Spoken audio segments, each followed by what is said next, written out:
Hi everyone, I'm Will, lead coach here at Cedardale Communications. And today I'd like to chat with you a little bit about an issue that we saw in the news recently. Some of you guys may have been tuned into it, but it's the famous interview with Oprah Winfrey, Prince Harry, and Meghan Markle. Now, I'm not going to sit here and pass any judgment, especially as I don't have any knowledge whatsoever about the whole issue or the family dynamics.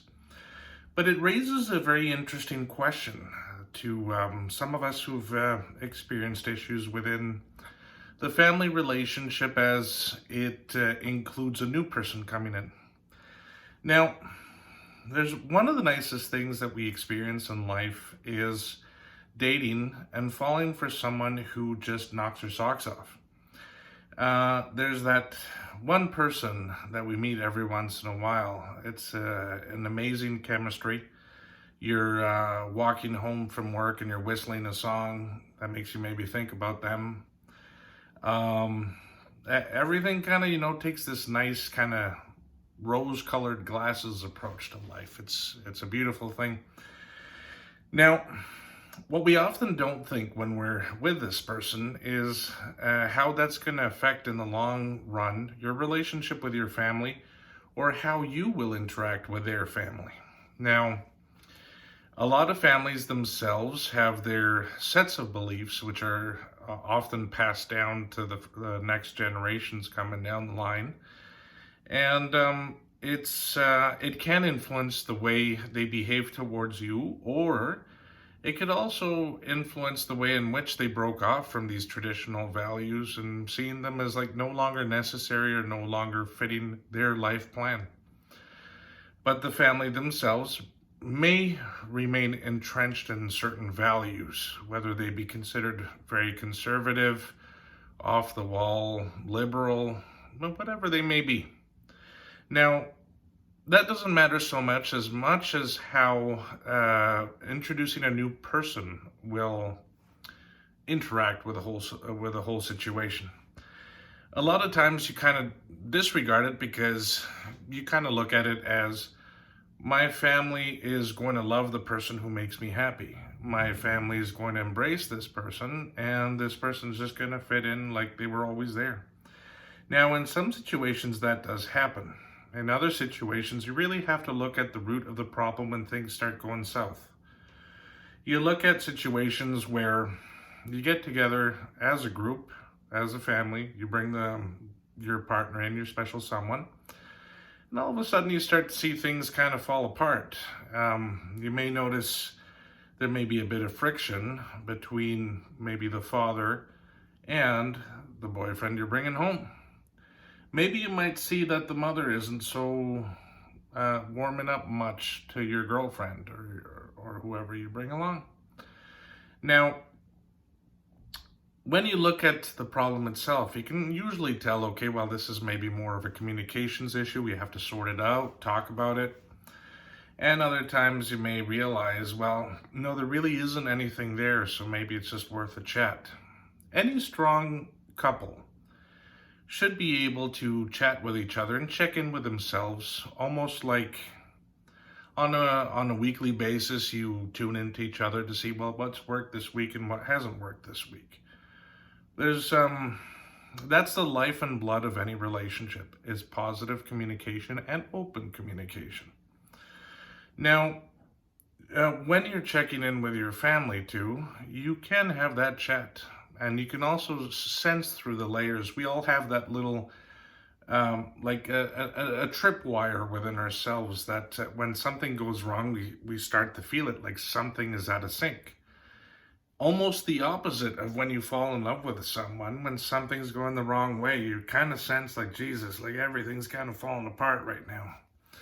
And when you're looking as well at the root of the problem, you have to ask yourself, well, how long may this have been happening?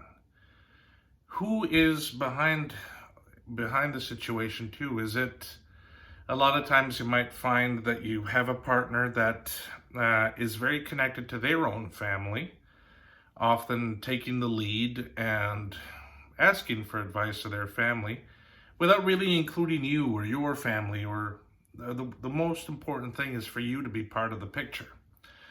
When you form any bond, any relationship, it has to be between two people. Once you start looking outside of the relationship for how to do things or where to proceed, is where you start noticing that there is more friction, more separation, and the couple is no longer a couple.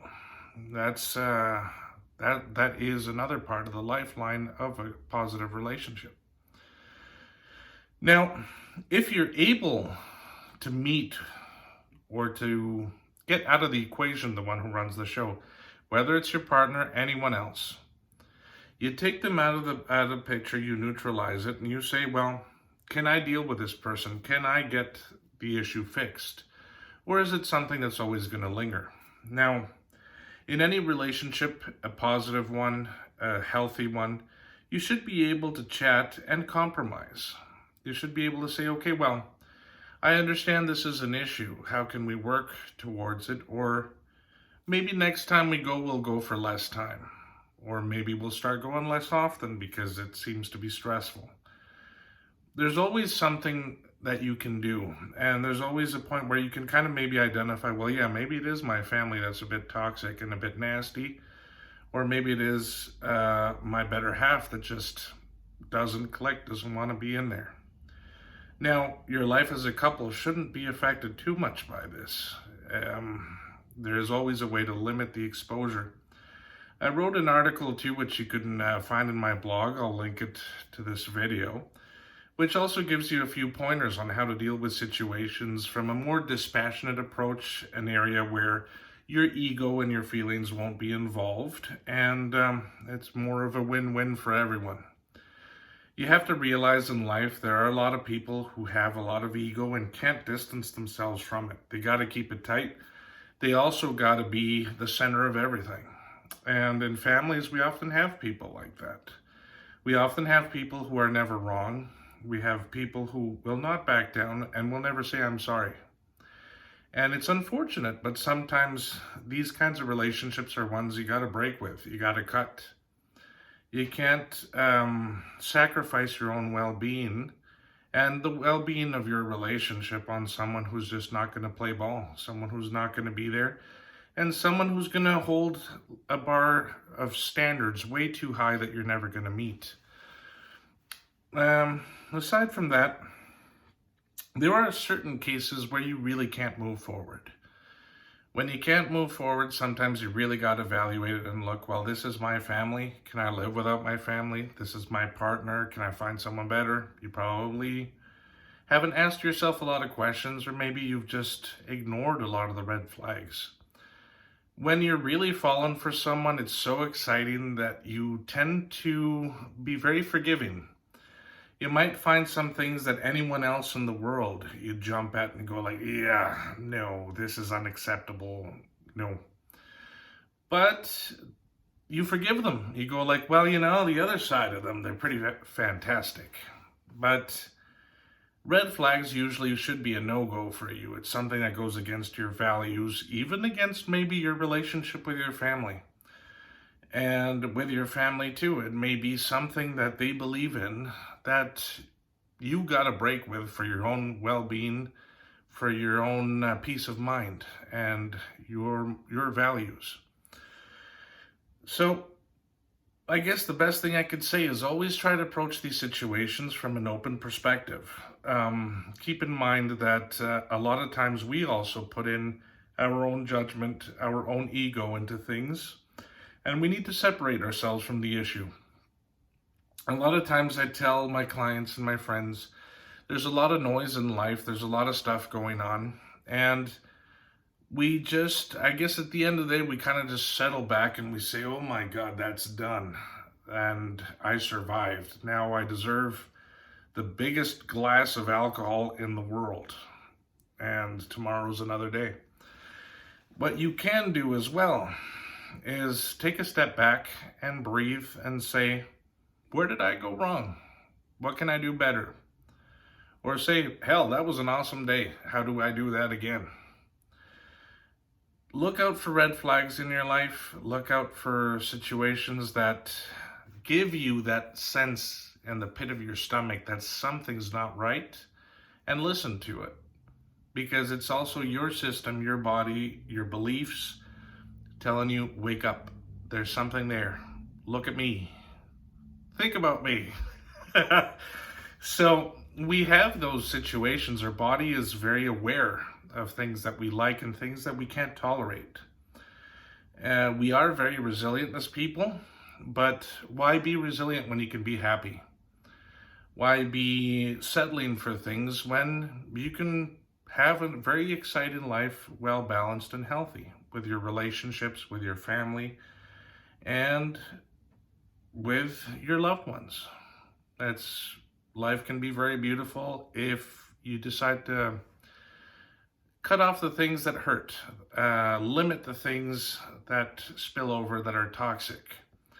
And especially with a family, when there's a situation or when the overall is just a negative approach and you've broken from these ideals, you're not breaking out of spite. You're breaking out of love for them and love for yourself. You're limiting interactions because of love. You don't want to hurt people.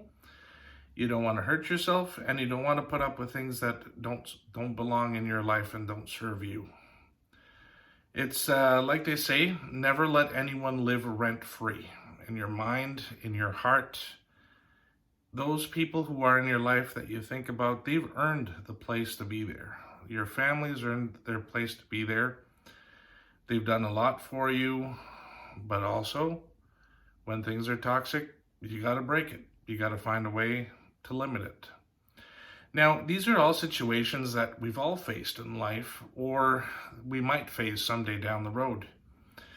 If you do have any issues, any help that you would like us to have a chat, see how we can approach it, and see how we can improve your life, feel free to get in touch with us. You can do so by emailing us at info@cedardalecommunications.com.